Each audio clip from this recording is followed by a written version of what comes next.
for the first time in 26 years, the Florida Panthers win a playoff series.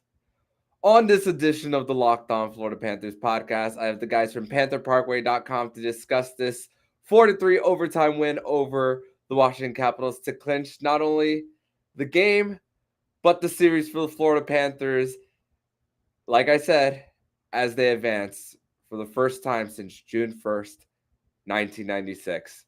26 years in the making. Let's do this. You're Locked On Panthers, your daily podcast on the Florida Panthers. Part of the Locked On Podcast Network, your team every day.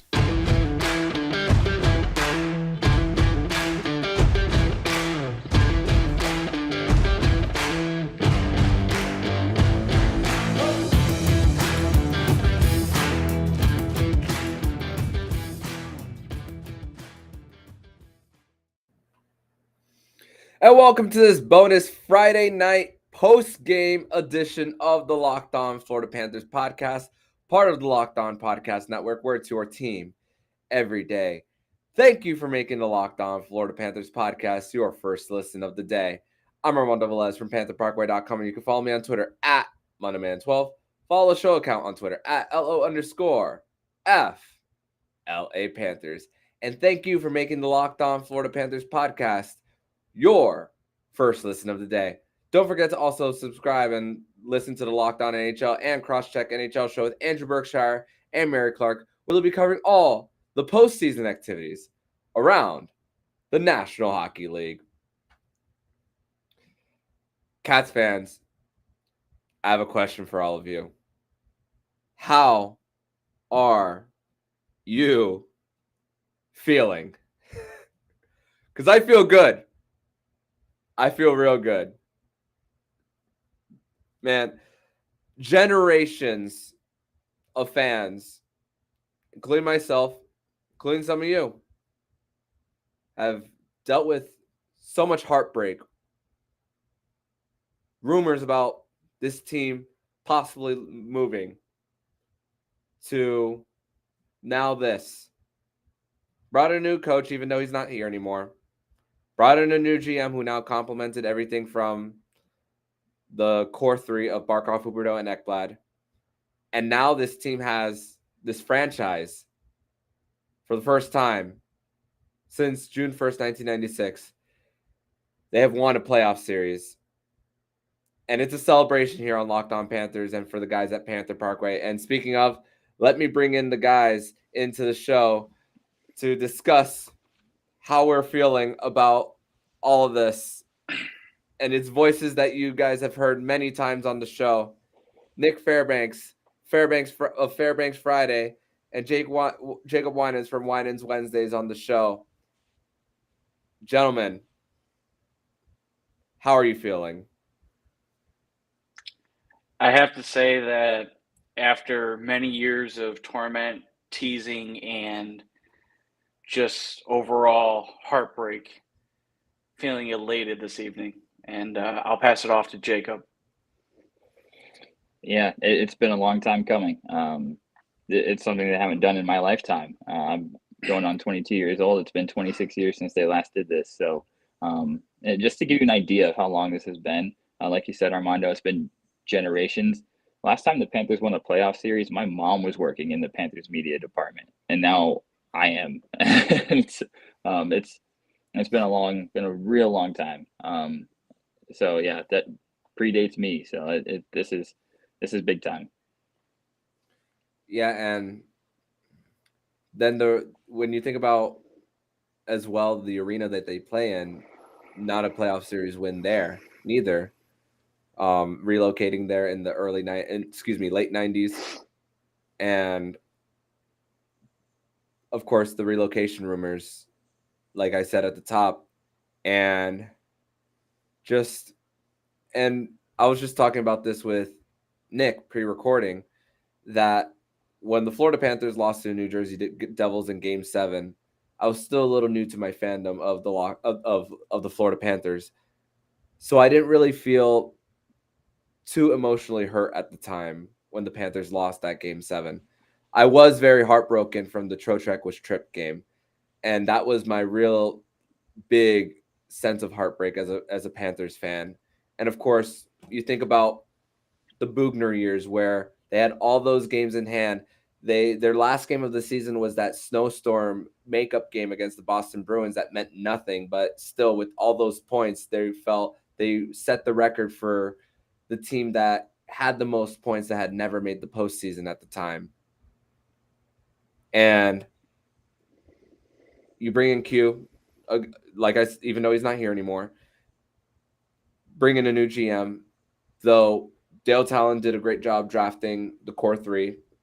Of course, it's a lot easier when you have top three picks, of course. But complementing the pieces of the core three, bring in Claude Giroux, a captain who's been to a Stanley Cup final. Bring in Patrick Hornquist, a two-time Stanley Cup champion. And we saw in this series the hate that still exists between Patrick Hornquist and the Washington Capitals. Bring in a guy who went to a Stanley Cup final just last year in Ben Sherratt. A guy who only played 8 playoff games with the Tampa Bay Lightning in a role-playing role with Carter Verhaeghe, and he was the MVP of this series.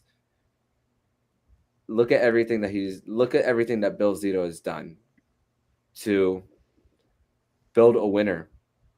And I just think about even the interviews after post-trade deadline when talking about the players of Ben Sherratt and Claude Giroux and how enthusiastic Bill Zito was to acquire these guys and his belief, that's the key word, in this team that they could make a run all the way.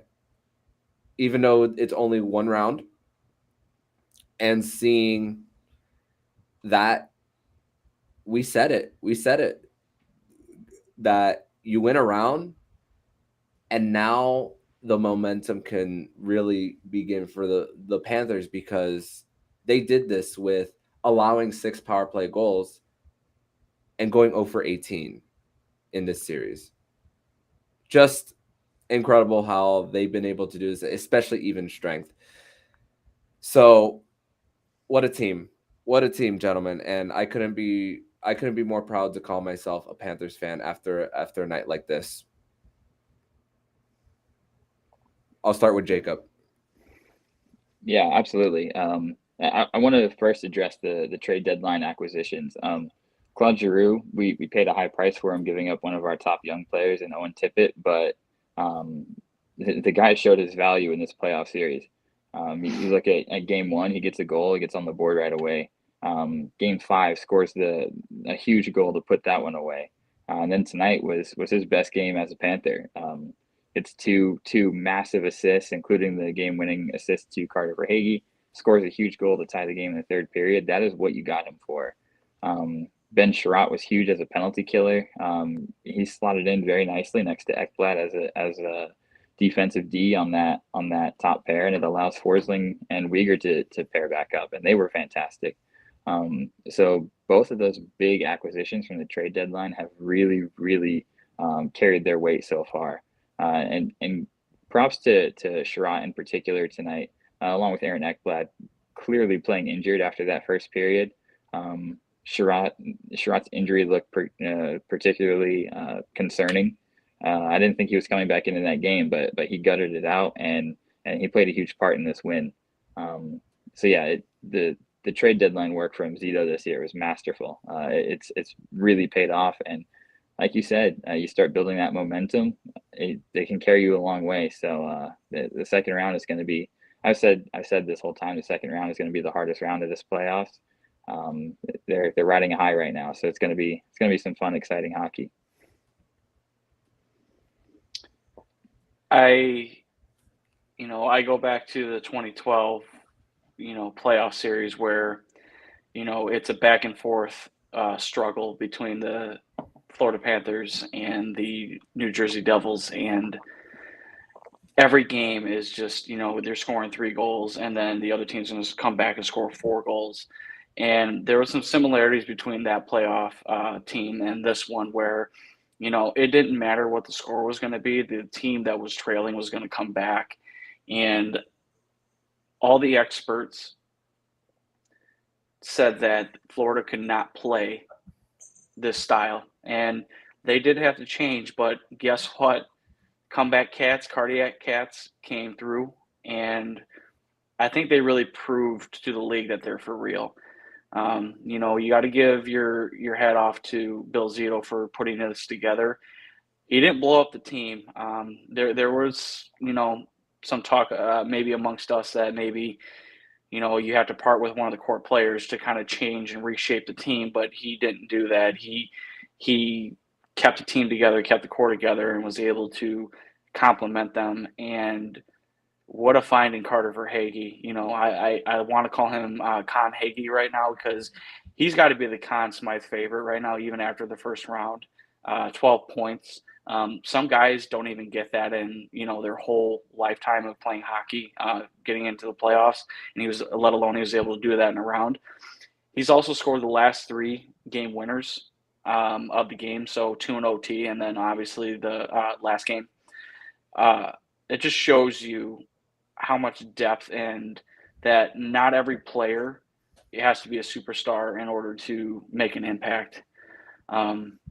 So definitely hats off to that. And then Andrew Burnett, there was a lot of questions coming in if he was going to be able to steer the ship. And definitely after game 5, you can see that the team was different. The team was going to play different, and that the Lions were going to be what they should have been. The defense was going to be what it needed to be. They understood how they had to play. And after this series now, I think the team really understands what it's going to take to get to the next round and actually play playoff hockey. They're not going to score 6 or 7 goals, which is fine. But guess what? We're going to prove the experts wrong, and they're going to win these 3-2 games or 2-1 games. And we said it on the podcast earlier this morning. Sergei Bobrovsky was probably, if it wasn't for Carter Verhaeghe, he was probably the best player in that series. No doubt. And with the Panthers and how they've been able to come back all season, I was just looking while Nick was talking. I was looking at every single, kind of doing a quick check of how many times the team has scored first one in this series. That's only happened in games 1 and 2. Only games 1 and 2 that the first team that scored won the game. It was and once game 3 happened, the team that scored the first goal lost. Of course, game 3, Huberdeau has that shot from the left circle. The tires blow off of the Panthers the rest of the way, and then the Panthers go on to win 3 straight after Washington scores first in every single one of those. And this is also with TJ Oshie, I jokingly say public enemy number 1 for the Florida Panthers after that hit on Sam Bennett. He scored. He was the Washington Capitals MVP as well. And the Panthers, the fact that they were able to contain Alexander Ovechkin, of course, there's that shoulder injury for Alexander Ovechkin towards the end of the season, but still, the fact that they were able to contain Ovi as well, and of course, there was those questions for the Capitals in net, but still, the Florida Panthers found a way. In this game specifically, the Capitals were living in the slot of the Panthers. The Panthers on the power play, they were having a hard time. They were taking so many outside shots that the Washington Capitals had an opportunity to block and not putting so much pressure on Samsonov. But the Panthers, even strength, my goodness, probably the best team in the league at even strength. And that's this team just finds a way. And winning playoff series is about even strength, how you play at even strength. So it begs the question. It's something that Tom kind of said in our chat. I'm gonna use less colorful language on the podcast, but let's ask this question. I'll start with Nick. Are power plays overrated? No, they are not overrated. I just think that there's a unfortunate amount of puck luck that goes into it, and unfortunately, the Panthers did not have it in this series. What was lucky and what was not, I guess, in a way that helped the Panthers is a lot of the calls that happened in this series were even calls as far as like doing 4-on-4s. I was complaining about it early in the series. My big issue was is that they would call retaliation on one of the teams and then wouldn't call it on the other side. So Florida was getting tagged on most of those. But I think what had helped the Florida Panthers is that when it was called on both teams and they took 2 players to the box and it opened up for 4-on-4, it allowed the Panthers to actually play their speed and transition game because you know what? The Capitals couldn't keep up with that. They couldn't play their 1-3-1 or their trap game. And if anything, it allowed them the ability to kind of really start breaking through and kind of wear Washington out. But I believe Florida got lucky the fact that they went over 18. Take this against a team like Tampa or, let's say down the road, whether it's going to be Pittsburgh, New York, any of those teams, you're not going to be able to do that. You're going to have to take advantage of the opportunities that are in front of you. I agree 100%. You're not going to win many playoff series going 0 for 18 on the power play. It's going to have to get corrected immediately, especially the next series. Either team that comes out of that, whether it's Tampa or Toronto, both power plays on that side are completely loaded with top to bottom scorers. I personally think that Toronto has the best power play in the league, and I think Tampa schematically is probably the second best. So either way, you're gonna have to match that at least in some capacity. So the power play is gonna need work, and that was probably the most glaring issue in this series. But 5-on-5 was fantastic, and the Panthers really went deep into their bench early on. You bring in Mammon for a couple of games. Lomberg comes in after sitting out since game 1, scores a huge goal. We saw Achari get in the rotation after not starting the series. Duke ends up a healthy scratch tonight. I'm certain he'll be back in the lineup. So the depth is there, and everyone is contributing at 5-on-5, which is huge. But yeah, regardless of who they play in the second round, I anticipate it'll be a little bit more wide open than this series was. Tampa and Toronto both play a little bit more speed and run and gun than Washington does, so that helps play to the Panthers' strengths. But with that, the power play is going to have to come through. They're going to have to turn this around, definitely. And that will definitely be a point of emphasis for the Panthers, as thankfully they'll be having a lot of rest. Not a lot of rest, but a good amount of rest right before the second round. And I want to talk about the captain, Alexander Barkoff, where he was a little quiet towards the beginning of the series. Really got it going in Game 5 with those 2 assists to Carter Verhaeghe, and then that go-ahead goal for the Panthers. Barkoff couldn't be contained for too long. He couldn't, and it was just really hard for me to believe that Barkoff could be this quiet as he was in the first 4 games. I know he got a goal in Game 2 on a beautiful backhand pass from Jonathan Huberdeau right on the doorstep. But the captain coming through, we talked about it. The best players and the clutch players need to find a way to elevate this team. And as Octavio Sequeira says, El Capitan found a way to give the Panthers, and Nick said this pre-recording. I'll say it again. I'll say Nick's statement because this isn't mine.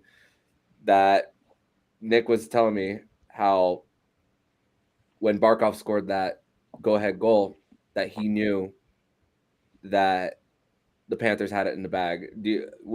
I'll give it to Nick actually for you to elaborate more on that. So basically, this whole series, I think Barkoff has been either a little gun shy or he hasn't been really himself. He hasn't looked like himself. So it's been kind of hard to kind of watch him play game in and game out. And, Jake, you can elaborate on this with me as well, but like it's not been the same. I started wondering if the nickname that we gave him, Silent Death, was a little bit more silent than it was going to be the other way with him. But I thought it was poetic, the fact that he scored the third goal, because I thought at that time, as soon as he scored, the fact that he had been so quiet, he hadn't been, he hadn't been impacting the game that, he usually does. I thought the fact that he scored possibly the game-winning goal would have been very poetic, and him being the captain and the heart and soul of this team, scoring the game-winning goal to launch them into the second round for the first time in 26 years would have just been phenomenal. It would have been beautiful.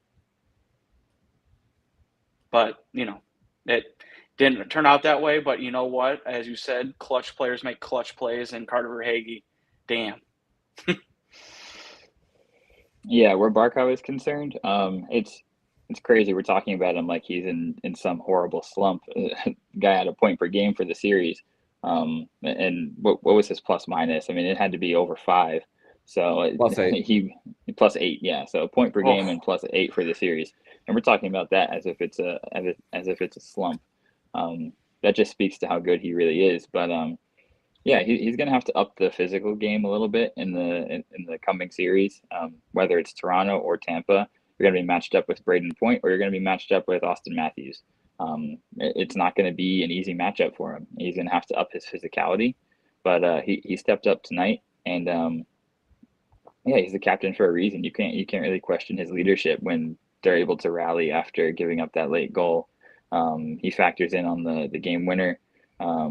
He's on the ice for that, and I don't think Carter Verhaeghe has as dominant a series as he does if he's not playing with Barkov, and so much attention is being given to Barkov. So. Yeah, I think going forward, he's going to have to be more physical, a little bit more assertive, and he's going to have a shoot first mentality. But anytime you're getting a point per game and you're a +8 for the series, you're not doing too badly. That was the most quiet, dominant numbers I've ever seen. Yeah, and definitely, like I said, he came through when the team needed him most, and just, man, the players came to play, and even at times when it didn't look pretty, the Florida Panthers still found a way through. In the next segment, we're going to continue this conversation on this roundtable edition of the Locked On Florida Panthers podcast. But first, we're going to tell you all about Built Bar. And imagine we're going to tell you all about birthday cake puffs. I got a birthday cake puff right here in front of me. Imagine dipping your fingers into a plastic tub of birthday cake frosting and then opening your eyes and then realizing it was only 150 calories and 16 grams of protein. That is what it's like to eat a birthday cake puff from Built. I just received mine, and I never had anything like this before. They're available right now, and we can't promise they'll be there tomorrow. But so get them today at Built.com. And if you haven't tried the puffs, I'll let you in on a secret, because that's what friends do. A chocolate-covered marshmallow protein bar. Yeah, you heard me. Delicious flavored marshmallow covered in 100% real chocolate. Make every day your birthday with Built birthday cake puffs. Built has taken the delicious experience of biting into a fresh slice of birthday cake enrobed in 100% white chocolate and added sprinkles. Go to Built.com and use promo code LOCK15 and get 15% off your order. Use promo code LOCK15 for 15% off at Built.com. Second segment here on this post-game roundtable edition of the Locked On Florida Panthers podcast. And we have actually another person joining us here on the show. It is Joey Ganzi. Joey, welcome to the show. You're just in time for the second segment. How are you, buddy? Exhausted. Just got through with a 8-hour shift at work. I was trying to watch the game as much as I could. I may have yelled a little too loud, and I may have disturbed a bunch of other patrons, but that's besides the point. Very content with what I saw tonight. Glad to hear, man. Can we shout out Joey's Radko Gudis beard he's got going? Oh, a playoff beard on the guy. Yeah. I did kind of cheat a little bit. I kind of got a bit of a head start because I didn't know when really the start off or the cutoff point really was. So I figured just let it ride. Glad to best hear idea. that glad to hear that you're able to join in to discuss this win. Speaking of, I wanted to go back to Anthony Duclair.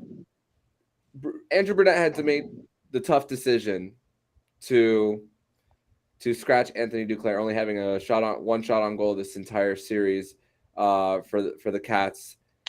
And though we had a little bit of a discussion today on the show about whether we agree with it or not. And before I give you guys the floor, I was kind of indifferent about him being scratched, but I can see how Andrew Burnett wanted to send Anthony Duclair a message, because every time there was we talk about that 1-3-1 trap for the Washington Capitals, they were consistently not allowing Anthony Duclair to get those dump and chase down near the end boards, and that was really affecting his ability to get shots on net. And this isn't a detriment to Anthony Duclair's play, but I'm starting to think that maybe overall in this series it was just not a good matchup for him specifically. And I want to, since you're just joining on the show, Joey, I want to give it to you on what you thought of that. I mean, I see where they were going with it. I think they were just trying to give someone a spark. As we've discussed before, Anthony Duclair wasn't really doing 100% when it comes down to him playing. I think he only had, one shot through 6 games. So I think they did just to try to give the team a spark and kind of send a message to everyone else. And clearly it worked because they're advancing to the second round.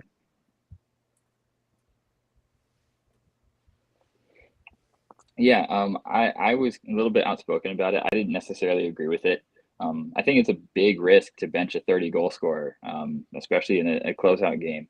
I think it's a really, really gutsy move from the coaching staff, especially to replace him with a guy like Lomberg or Mammon. Neither one is known as a big goal scorer. You can't argue with the results. Lomberg gets a goal and Mammon draws a penalty in the game at a huge time. So you can't argue with that. But I really do think, I see a comment coming in right now. Yeah, I was just about to say this. I really do think Duke is gonna find his game in the next round and beyond. I think, like you said, Armando, the playoffs are so much about matchups, and the Capitals' style of play, the strategy they had, was really, really detrimental to the style that Duke plays. Sometimes you just don't match up well with the team, and only the biggest of superstars are above that. The Barkovs, the Huberdeaus, the Ekblads, those are guys who are going to find their way against everyone. Guy like Duclair, he's a very, very high-end role player, which in this series, it just, the opportunities weren't there. And they had a game plan that smothers the style that he plays, but you get him back in the lineup against a Tampa or a Toronto, he's going to get his chances. That's an up and down style of hockey we're going to see in the second round, and he's going to snap out of this. There's no way he stays in the press box. He's going to get back in the lineup, and the second round is where we're going to really see him shine, because that style of play suits him very nicely. I've been a very big critic of Duclair. I'll be honest about that. Obviously, in the group chat and everything, but I have to give props to the season that he had, but it just didn't seem like it was a good matchup in this series. He's built on speed, getting through the neutral zone and creating havoc and kind of stretching out the defense, but you really can't do that when the team is in a trap style and they're already kind of preventing that type of play. So it rendered him ineffective. And then, of course, we just talked about it. The power play went 0-for-18. So unfortunately, he wasn't able to make a mark there through the first 5 games. But I think as the series moved on, that they understood that they had to play a different style. They weren't going to be able to open it up. They're going to have to play the way the Capitals wanted to. And as soon as they maybe got a lead, or that, that Washington was going to make a mistake, that they had to pounce on it. And unfortunately, just it wasn't a good matchup for Duclair. And I just want to thank, obviously Andres for, making that comment earlier, saying that he'll shine in the next series. Either if it's Tampa or Toronto, he's going to get his chances. I like him on the power play. I like the fact that they're probably going to put him on the right side, and he's going to have his one-timing chances. And then on top of that, he's going to be able to stretch the defense as well. So if it's against Toronto, which I'm hoping it's Tampa, if it's against Toronto, I hope he stretches out Justin Hull, because he's definitely going to be the one defenseman that I'd hone in on. And then as far as Tampa, listen, they're two-time Stanley Cup champs for a reason, but I think he'll give them fits as well. They won't be able to play their trap game against us because, listen, we can score with the best of them, and if Tampa wants to, try to play the way that Washington did, I'm not sure they're going to be able to, I guess, put us down as easy as they thought they could, from a season ago. Hey, Nick, I got a point to make on that that you just brought up there against Tampa's defense. Look at the right side of that defense. They use guys like Chernak, Bogosian, and Cal Foote as their three right side defensemen.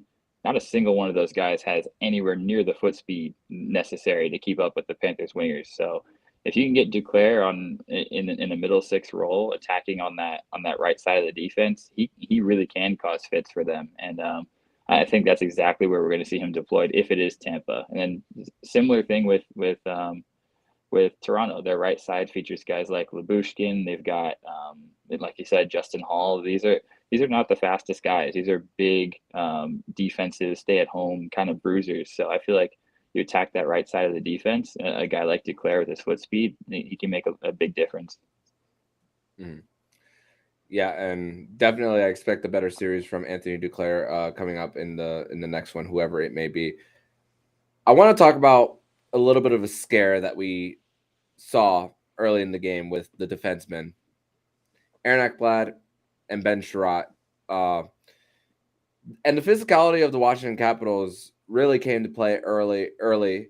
But Nick and I, again, we discussed pre-recording how we thought that the Washington Capitals exerted a lot of their energy really early on with all the physicality that they had. And it really, I felt like the Washington Capitals were starting to get a little tired starting in the second period, especially since the Panthers were starting to match their physicality there. And I was getting a little worrisome when Aaron Ekblad started going to the locker room, went to the tunnel for 30 seconds, skated for only one shift, went back down. Sherratt, I think Hathaway stepped on his ankle, and then it kind of maybe twisted his knee a little bit towards the end boards. And then he goes to the locker room. Thankfully, that was towards the end of the period. So the medical staff had time to work on Sherratt and Ekblad. And they both finished the game. Both of them finished the game. And Aaron Ekblad had a beautiful assist on a breakaway started by Carter Verhaeghe and then to Claude Giroux to make it 2-2 for the Panthers. And Carter Verhaeghe too. He wasn't at morning skate neither. And he ended up playing for the Panthers. So I got to give a lot of credit to the Panthers for playing through all these bumps and bruises. I mean, every hockey player throughout the Stanley Cup playoffs has some types of bumps and bruises coming in. Everybody's playing somewhat hurt. But the fact that they didn't have to stretch those bottom pair defensive pairings with those minutes to after period one, it is a huge relief that not only were they able to play but finish as well. So I'll start this off with Jacob. Your thoughts on the early scares for the Panthers? Yeah, it's the old saying, because it's the cup, right? They're not going to sit out unless they absolutely have to. I think Ekblad I think he took one when he got thrown by Ovi. I think he landed hard on his hip or tailbone area. Even with the padding, that tailbone on the ice that can hurt a lot. It can really hamper your mobility. So I think that's what we saw him getting worked on the bench. It's really tough to skate when you have something like that. And then Sherratt, his injury was particularly scary because it looked like he might have had a much more serious knee or ankle injury. But Sherratt, we know he's a warrior. He's done this his whole career. He's going to play through anything. He's a tough guy. Ekblad has a little bit of a reputation as being kind of soft, a little bit too skilled for his size, and that's his reputation. But he really shot that down, and not just this game, but the last game. Getting into a fight with Anthony Mantha showed some heart, and then and then tonight coming back after taking that big hit from Ovi, it's huge. He gets on the score sheet with an assist, and then also the first goal, he doesn't get on the score sheet for it, but he set that up with pass to Luosterainen. So he really showed some leadership to finish that game. And I feel like the outcome, it's definitely not a win if you lose both of your top pair defensemen and have to play 4D for 40 minutes. So the two of them playing through that is absolutely huge. And Verhaeghe, we still don't know what his injury was, but he didn't look at all off tonight. He looked like his usual self. And honestly, the way this series has gone, I wouldn't have bet against him to score that OT goal. It always seemed like it was going to be Verhaeghe who carried us to the win. I think Verhaeghe fell off the moped like me and Nick discussed. I have the photos. Anyways, so as far as the injuries and everything, I'm going to be honest with you guys. I thought the Ekblad injury was a little I didn't think it was all that bad, to be honest with you. I mean, yeah, you're going to fall on your hip or, on your butt a little bit, but it kind of looked like it wore on him a little bit towards the end of the game. And then, the commentators at the end of OT were like, oh, well, Aaron Ekblad, hopping off the ice there. And I'm like, oh, maybe he's a little bit more bruised up than I thought. But if you look at the hit that Ovechkin gave him, yeah, he kind of threw him. But to me, that it didn't look that bad. Sherratt was the one that I was really worried about because Hathaway literally, like, I guess from the one angle, it looked like he got a skate into him or it got right onto his ankle and then rode him right into the boards. And yet there was still no call. Very dangerous play. Exactly. And, it's not something that, he's come on. Hathaway was trying to do some things during the series and thankfully he didn't do any real damage. But it's one of those things where, were the referees even looking at that play? Were they thinking of player safety, things like that? Because if Ekblad and Sherratt were out, the fact that the Panthers even got out of that first period scoreless was amazing. But considering that they had to go another 40 minutes with maybe forcing Uyghur, and then you had to go to Gudis and Montour, I don't think we pull this one out. And there's a Game 7 tomorrow on Sunday. And yeah. Nick, I've got something for you. So with respect to that Ekblad injury, you were saying you didn't think it was that bad. On the first initial look. Yeah. When was the last time you got thrown by a 240-pound freight train? You been through that one? Not 240 pounds, but I'm 160, and there's probably a guy who was about 220 or 230 in my beer league that he had no brakes, and I got the end of that one, and I went into the boards. But I popped up. I'm good. I'm agile, but I can understand. Machine don't break against Ekblad. I can 100% understand. It just on the first initial, it just like really agreed. He's yeah. hurt, but understandably as the game wears on. Mm-hmm. Yeah, like I don't mean to change topics. Go ahead. I'm sorry. Go ahead, Joey. I don't mean to change topics, but the Stars forced a Game 7. Yep, that's another one. Another one. So it'll be we'll be having 5 Game 7s in round 1. So yeah, amazing. This is definitely gonna be fun. So don't know, can't relate. So yes, I agree. Can't relate. No Game 7 for the Panthers, that's for sure. And for Jacob and I, our gas tanks thank us because Yes. I wasn't gonna miss Game 7 if there was one. No way I was No going to, chance. but you know, we kind of avoided. Unfortunately, flights cost money, and I would never been able to get the time off work, so I would have had to work Game 7, but Oh, so they pulled it out. I'm glad they did. that's amazing. We're gonna transition over to the next segment where we're gonna talk about the upcoming second round series and a question that we had in our live chat here on the Locked On Florida Panthers YouTube page. But first, we're going to tell you all about BetOnline. And our partners at BetOnline continue to be the number one source for all your sports betting needs and sports info. Find all the latest odds, news, and sports development, including this year's basketball playoffs, Major League Baseball scores, fights, and even next season's NFL futures. BetOnline is your continued source for all your sports wagering information from live betting to playoffs, esports, and more. Head to the website today or use your mobile device to learn more about the trends and action. BetOnline, where the game starts. Third and final segment here on the Locked On Florida Panthers podcast in this celebratory show where the Florida Panthers clinched their first playoff series since June 1st, 1996, where they defeat I wasn't even born. Say again? I wasn't even born. Yeah. Neither was I.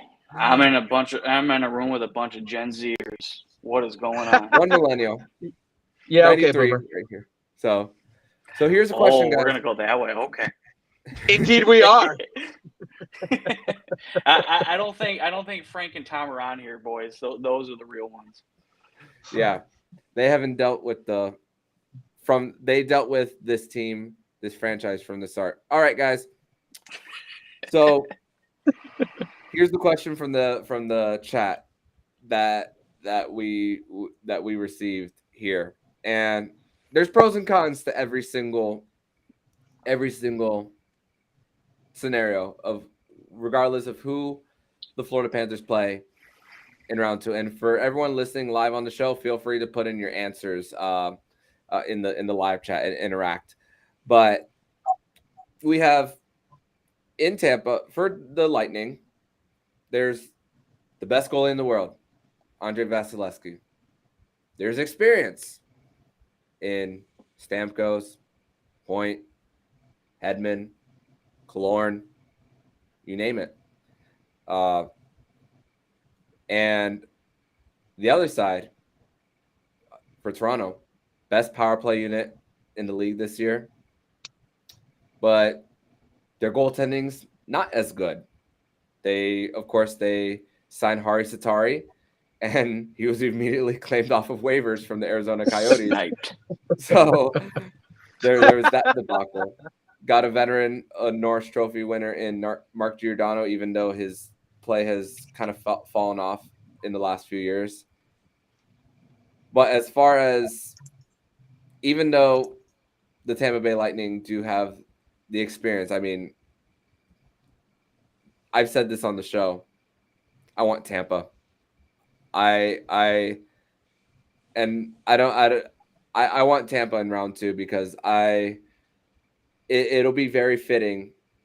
In order to be the champs, in order to be the champs, you got to beat the champs. And I think another Battle of Florida is just so great for the sport. It would just be we talk about this many times. It's a journey to win the cup and to advance further. So I'm going to start with Jacob on this one. Who would you rather play? For me, give me Tampa all day. I'm going to start with the reasons I want to avoid Toronto. I think they're more rested for the playoffs. I think Tampa they've got a lot of miles on them in the past couple of years, playing some long series and going deep into the playoffs. So give me Tampa. Toronto, they've got Austin Matthews, who's on another planet right now, the way he's playing. And I think if Toronto does advance, they're riding a very similar high to what the Panthers are. It'll be their first series win, and they're going to have all the confidence in the world, the same way the Panthers do right now. So For those reasons, I want to avoid Toronto and their number one power play, and also John Tavares is kind of known as a Panther killer. You're So give me Tampa. I think we match up better with them. I think Vasilevsky has fallen off a little bit this year as his defense has thinned in front of him. I think we're deeper now, and I think Tampa barely beat us last year, and that was when we had Anton Strawman and Keith Yandel as defense regulars. So I feel like we match up better with Tampa this year. I think we're ready to dethrone them. I'm a big believer in if you want to be the best, you have to beat the best. So I want to dethrone them as the champions, and I think beating Tampa and getting that revenge win, that's going to be the thing that propels them to the Cup final. I really think it's our year to beat Tampa, and beating Washington. Just think about what propelled them to their Cup final. They finally got over that mountain that was the Pittsburgh Penguins, and no one stopped them after that. So Tampa is our Pittsburgh Penguins. We beat Tampa, and I think we go the whole way. and I'm I glad totally you agree with what you're saying, Jacob. Oh, sorry. Go ahead. I'm sorry. right before I give it to you, Joey, I like that you mentioned Anton Strawman and Keith Yandel, because Anton Strawman, let's not forget, he was playing top six. He was in the top pairing towards the end of Right. that series too. So the fact that there was a turnaround with the defensive pairings as well, it's definitely a better equipped to match up against Tampa. Now I'll hand it over to you, Joey. I'm gonna take the opposite. I personally want Toronto. I mean, don't get me wrong. I would love it'd be storybook for us to take out Tampa in the second round. And I do believe the team has the capabilities to do it. But I also believe if they want a better shot to win a series, I do believe they have a better shot against Toronto. Their high scoring offense just can't really. It's very hard to contain for Toronto. They had problems with it during the regular season. Remember, of course, the 2 comeback wins, and I don't know. I feel like a lot of these players that haven't been to that portion of the playoffs yet are not 100% prepared for a second round series, especially against arguably the best team in the league right now. So I would personally want Toronto only because their defense, their defense isn't all that, in my opinion. Yes, their offense is dangerous, but we've shown that we can shut down a really good penalty kill in times of need, except tonight. But let's ignore that because that's all mute. We won the series. I just, like I said, I personally want Toronto. I think because we can have a better shot against them than we do against Tampa. Tampa's been more equipped for these kind of playoff runs, and they've shown it time and time again. I feel like Toronto isn't, and I feel like that to me, if we took Toronto, we'd have a better shot.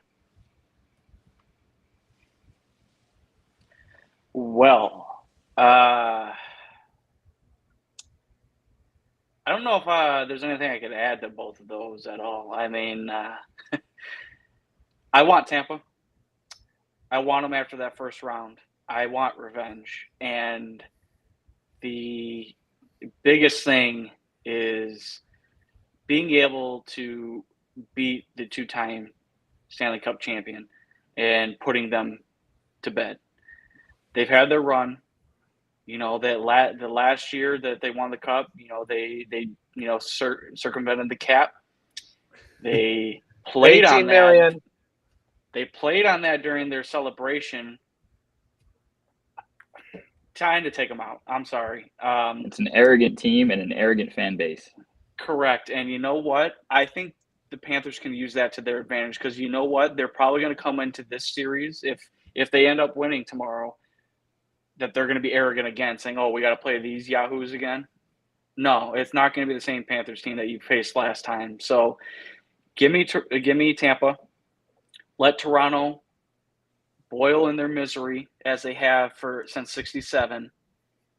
Let them continue that. I will watch Steve Dangle videos till I die because his team is killing him, and I will watch that happen. Steve Dangle, I love you, by the way. Thank you for bringing awareness to a lot of causes, by the way. But I just think that the state of Florida needs this, and I think it needs to be taken up a notch. And I think the rest of the NHL world, or at least the hockey world, needs to see what could happen or what the possibility is between these two teams.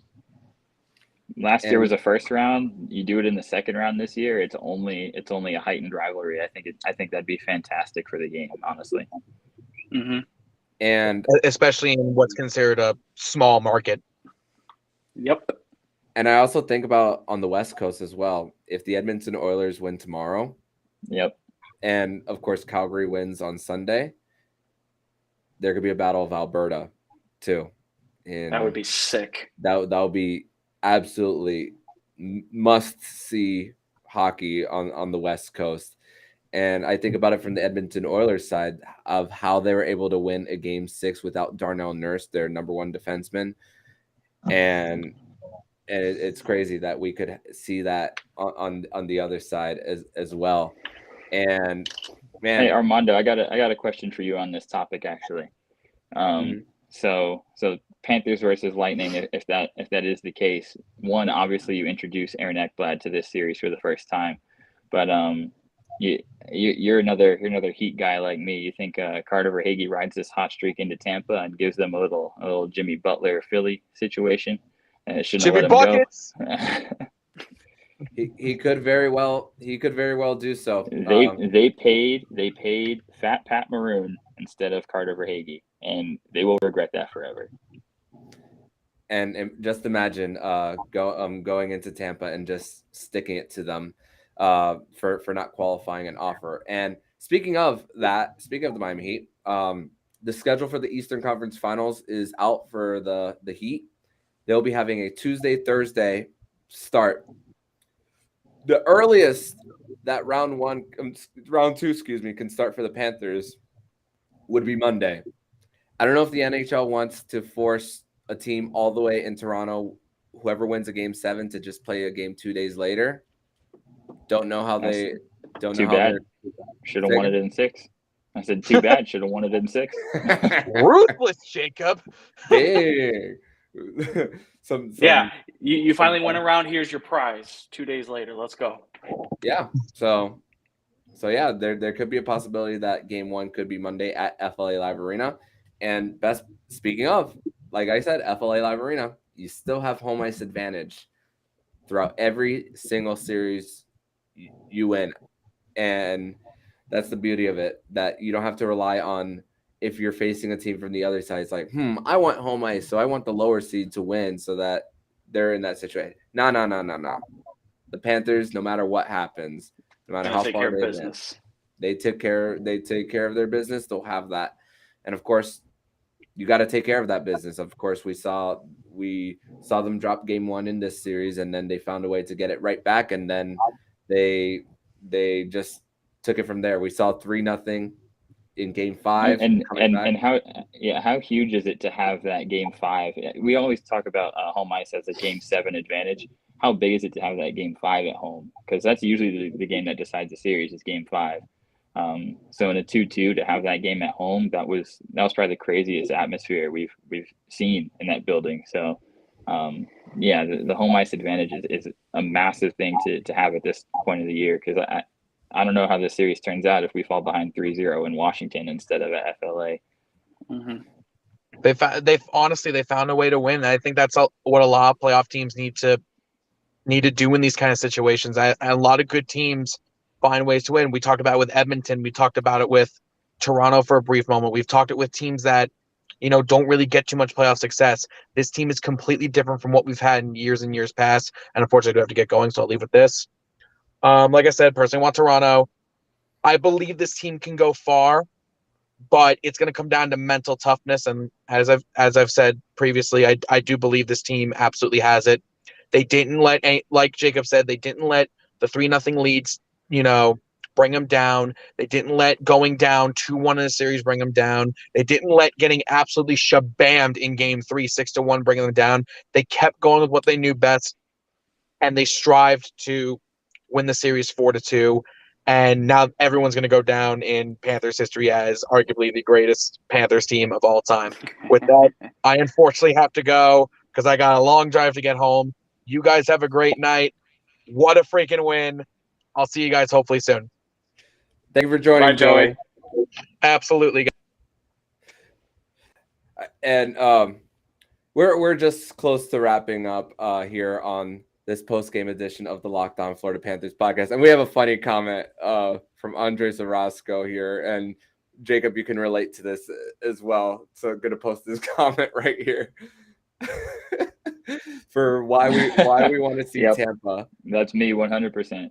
Play in the second round as well. That's a benefit because keep if they the play commute short. if they play the Maple Leafs, I'm not traveling over there. So it'll be a little too expensive for me. I'm not sure if you saw this other comment from Andres, over or under 4 fights in the series. That'll be the first game. I'm taking the under on that one, but only because Sergachev doesn't want to have his face rearranged again. That's the only reason. Mm-hmm. Yeah, definitely. After that last regular season game this year, definitely not. And for the Panthers, for this, like we've talked about, just good. It's good for the state. It's good for the sport, and anyone who is a hockey fan, even outside of Florida and Tampa Bay's fan base, listen. It's the reason why Jumbo Joe Thornton signed with this team, because when he was with the Leafs playing the even though they were playing the Habs, he was looking at this series, and he had this in his peripherals throughout his time, and that's what made him sign. I know he didn't get in the series. I mean, I do expect Jumbo sometime throughout the playoffs to. I mean, maybe they're keeping him fresh. I don't know, but that's the reason he signed, and that just goes to show. It's kind of really sometimes when you have a big name like Joe Thornton sign with your team, and they say, "Oh, this team is on the upward trajectory." At the time, it's somewhat hard to process that an NHL legend wants to come to the team that you cheer for, and that kind of brought a little bit of relief. That is like maybe at the time saying, maybe this is that time for the Florida Panthers to make their jump. So far, so good. But, and that said, as well, the celebration was very short for this team. And now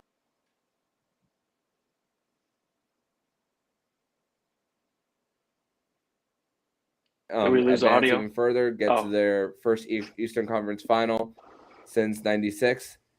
But hey, it's right there, and now it's time. It's time to make this even more playoff run.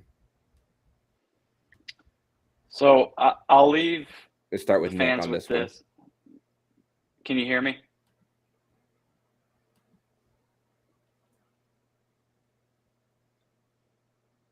Can you hear me at all? Bear with me, guys. The stream has frozen a little bit. All right, go ahead, Nick. Can you hear me? Are we good? I got you, Nick. Okay, so I'll leave this with the Panther fans. If you think this first round was a roller coaster, and we're up here right now, just wait till we play Tampa or Toronto and how back and forth those games are going to be. People are not going to know what to do with themselves. The emotions are going to be up, down, left, right, out of this planet, back to this planet, out of this. It's going to be everywhere. So just buckle up. This is what it's for. This is what we, watch the sport for. It's the greatest and hardest trophy to win, and it's that way for a reason. I think we had the team to do it this year. And I think that the adversity that they had at the beginning of the season with losing Coach Q, on top of that, with the different changes that they've had to make and fighting through adversity through this first round, I think they're ready. I think this team really is something special. It's something that I haven't seen in a while. Let's do it. Let's get the party going, and I hope it's Tampa on Monday.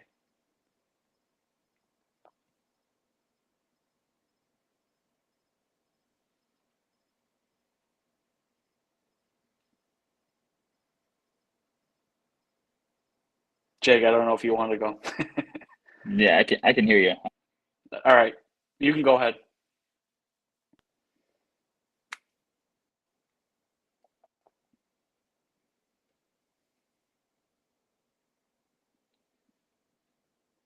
Armando, we got you.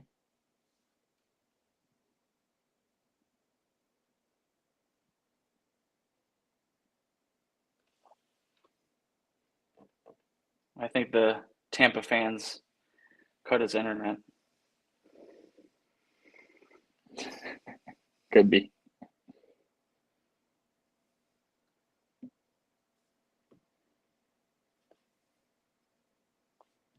Let me see if there's a message here. Nope.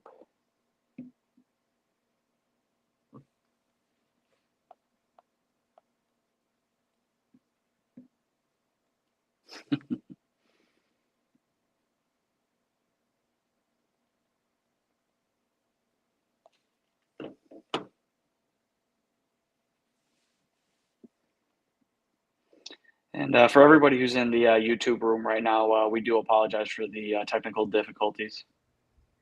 Hopefully, Armando will be back with us. Oh, I heard him. Oh, here we are back on the We got stream. Armando back. There we go. Yep. I hear him. Right now, my camera is not working for some reason with the stream. But hey, we got it. We got this in, and the Panthers, they win their first playoff series since 1996.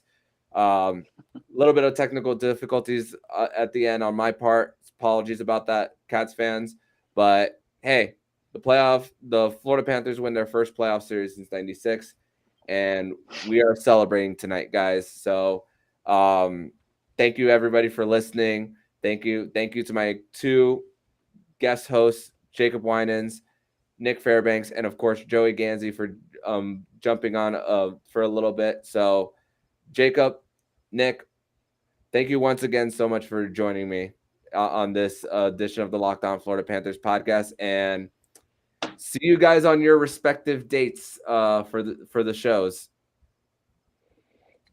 Yes, sir. I will see you. I will see you for game 1 and for my next segment. And also, quick thing, I just noticed in the comments. Want to shout out Drew. Congratulations, buddy. That is awesome news. It's a big day. Congrats. They'll never forget. Absolutely not. So thank you once again, guys, and we'll see you guys next week. And if you like what you're hearing, please subscribe to the podcast so you'll be notified every single time the Locked On Florida Panthers podcast jumps into your podcast feed. Make sure to subscribe to Locked On NHL and the Crosscheck NHL show with Andrew Berkshire and Mary Clark, who will be covering all the postseason activities around the National Hockey League. Thank you for making the Locked On Florida Panthers podcast your first listen of the day. And for your second listen of the day, make sure to listen to today's episode of Locked On NHL. From each playoff series to every Stanley Cup kiss, make sure to listen to Locked On NHL with every Monday through Friday, wherever you get podcasts. So I'm Armando Velez, signing off. And you've been listening to Locked On Florida Panthers podcast, part of the Locked On Podcast Network, where it's your team every day.